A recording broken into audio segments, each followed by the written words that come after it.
તો નસીબ મને આઈડિયા નથી કે ક્યારે ખુલે છે ને ક્યારે બંધ થાય છે, એટલે અત્યારે એકવાર આટો મારતા આવી જોઈ લઈએ ખુલ્લું છે કે નથી ખુલ્લું. અને અત્યારે કેટલું મસ્ત વાતાવરણ છે ને, હું તમને બધાને બતાવું છું. એ દેખો.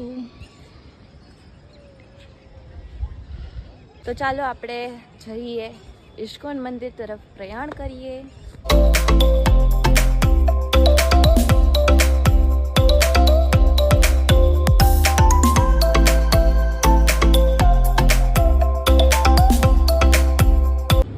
અંદર આવી ગયા છીએ ઇસ્કોન મંદિરે ને ખુલ્લું છે.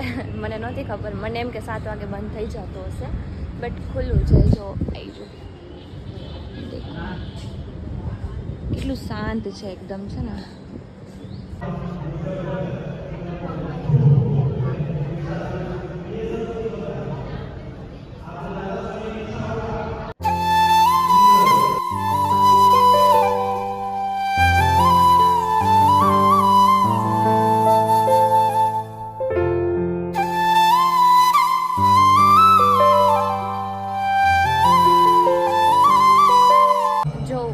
તમને બહારથી બતાવી દઉં, કેમ કે અંદર તો વિડીયો અલાઉડ નહોતો, પણ તો એ છે ને મીન્સ કે ભગવાનના વિડીયો